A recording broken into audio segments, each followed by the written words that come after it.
지난 11월 돌도 안 지나 보이는 왜소한 아이가 병원에 실려옵니다. 숨을 쉬지 못하는 위급한 상황이었는데요. 병원에 옮겨질 때까지 4시간가량 방치됐다는 아이.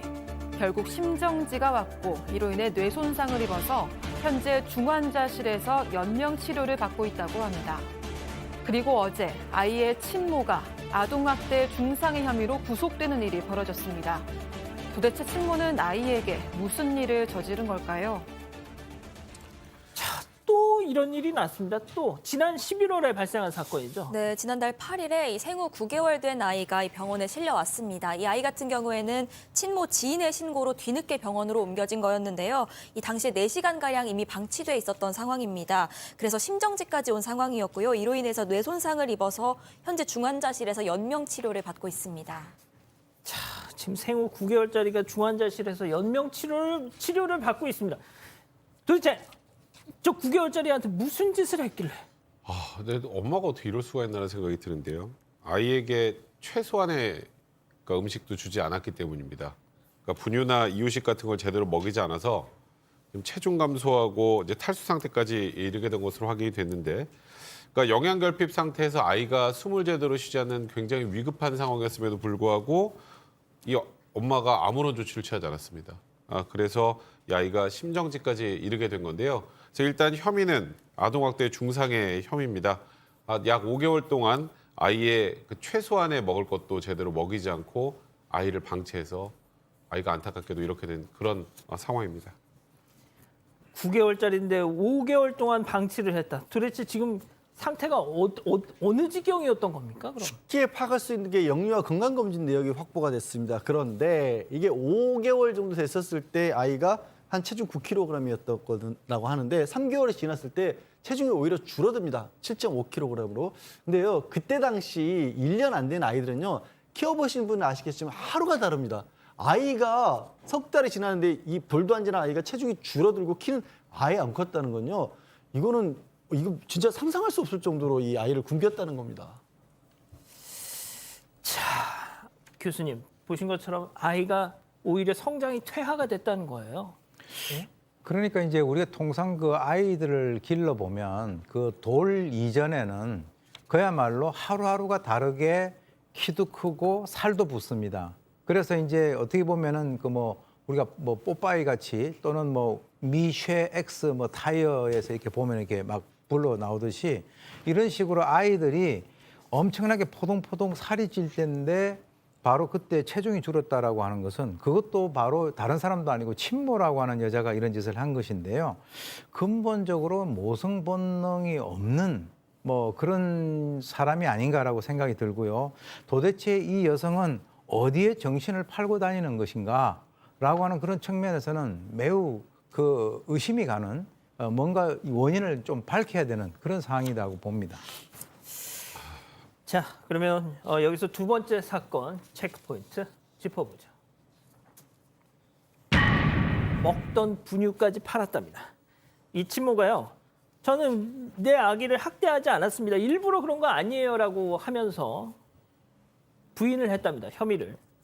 자, 그런데 보신 것처럼 먹던 분유를 팔았다. 아이 주고 먹던 분유를 팔았다는 거예요. 중고거래로. 네, 맞습니다. 이 친모는 당초에 말씀하신 것처럼 이 학대의 고의가 없었다라면서 혐의를 부인하고 있었습니다. 그런데 이 검찰이 친모가 아이가 먹던 분유를 중고거래 사이트에 중고로 판 사실을 확인을 했습니다. 여기에 더해서 이 국가지정 필수 예방접종 주사를 5차례 맞지 않은 사실 등을 추가로 확인해서 결국 자백을 받아냈습니다. 그러니까 먹던 분유를 팔아서 그 판 돈으로는 자기가 먹었을 거 아니에요. 자기가 먹었을 거 아니에요. 예? 먹든가 아니면 PC방 가든가 뭔가를 썼겠죠. 아니, 저는 그리고 또 그 먹던 분유를 산 사람도 이해가 안 갑니다. 뭔지는 모르겠습니다만. 글쎄요, 요즘에 보면은 중고 이런 데 보면은 이게 분유 팝니다 이런 것들도 있긴 있는데 이 사람이 학대의 고의가 없었다라고 얘기를 하는데요. 통상 이제 미필적 고의에 의한 살인 중에서 가장 대표적인 사례가 아이에게 어머니가 젖을 주지 않아 가지고 굶겨 죽인 사례가 가장 대표적인 거거든요. 그러니까 이 사람은 나는 학대를 하는 데 있어서 고의가 없었다라고 얘기하지만 본인이 바로 그 미필적 고의에 의한 그 아주 대표적인 그 사례로 딱 이렇게 들어맞는 그런 상황입니다. 자, 이게 이 관련 기사에 달린 베스트 댓글이 뭐냐면 감옥에서 굶어 죽지 않을 정도로만 밥 주면서 똑같은 고통을 느끼게 해라 막 이러시는데 말이죠. 백 변호사님. 네. 일단은 아이가 아직은 살아있는 상태고요. 아이가 꼭 건강을 회복하길 진심으로 바랍니다. 만약에 이 아이가 사망했다라고 하면 그럼 이 친모에게는 아동학대 살해죄, 그러니까 일명 정인이법이 적용이 될 수도 있는 그런 사안이었습니다. 근데 이제 다만 이제 아이가 우리가 염원하는 것처럼 건강을 회복하고 살아간다고 하더라도 아이가 정상적으로 삶을 영위하기 쉽지 않겠죠. 쉽지 않아요. 그동안에 이 아이가 느꼈던 고통, 죽음하고 크게 차이 나지 않는다고 개인적으로 생각을 합니다. 그래서 저는 아이가 생존한다고 해서 이 친모의 형이 많이 감경되는 것, 이런 것들은 좀 없어야 되지 않을까 저는 개인적으로 생각됩니다. 백 변호사님 말씀대로 정말 기적적으로 소생하더라도 지금 보이시는 것처럼 4시간 동안 심정지 상태로 있었다. 그래서 뇌 손상.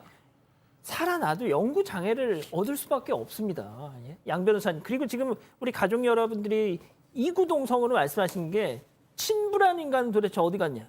근데 저희가 이 친부의 존재에 관해서는 아직까지 수사 당국에서 확인을 해주는 내용이 없습니다. 그래서 저희가 근데 아마 양 변호사님 뭐 정상적인 이 그렇지는 않겠죠. 않을 것 같아요. 정상적인 가정에서 태어나서 양육되지는 못한 것으로 그렇게 보입니다. 그런데 그런 아이들이 생각보다 많다라는 게 문제인 거예요. 그러니까 파악이 안 되고 있었는데 해마다 지금 한 40명 가량의 아이들이 아동학대 관련으로 숨지는 걸로 그렇게 추산이 되고 있고 드러나지 않은 숫자까지 합하면 그 4배 정도가 될 것 같다. 그러니까 국가수 같은 경우는 한 170명 가량으로 추산을 하고 있다라고 하더라고요. 근데 이게 지금 뭐 아동학대와 관련된 사건이 알려지면서 여러 가지 조치들이 나왔습니다. 그래서 미취학 아동들에 대한 점검이라든가 3세 아이들 같은 경우 지자체에서 이 현황 파악을 한다든가 하는데 저는 그보다 어린 아이들 같은 경우 어떻게 할 것이냐. 아직 여기도 지금 흠결이 있다라는 거잖아요. 예. 지금 아까 얘기가 나온 게 국가에서 필수 지정한 그 주사를 맞추지 않았다. 그러니까 대한민국의 의료 정보 같은 것들이 굉장히 잘 전산화가 되어 있는 국가이기 때문에 이런 것들을 좀 활용하는 방법을 찾으면 좀 막을 수 있을 것 같거든요. 아이들에 대해서 조금 더 관심을 가져야 할 것 같습니다. 그러게 말입니다. 알겠습니다. 오늘 2번째 사건 이렇게 정리하고요. 아직 안 끝났습니다. 이거 눌러주세요.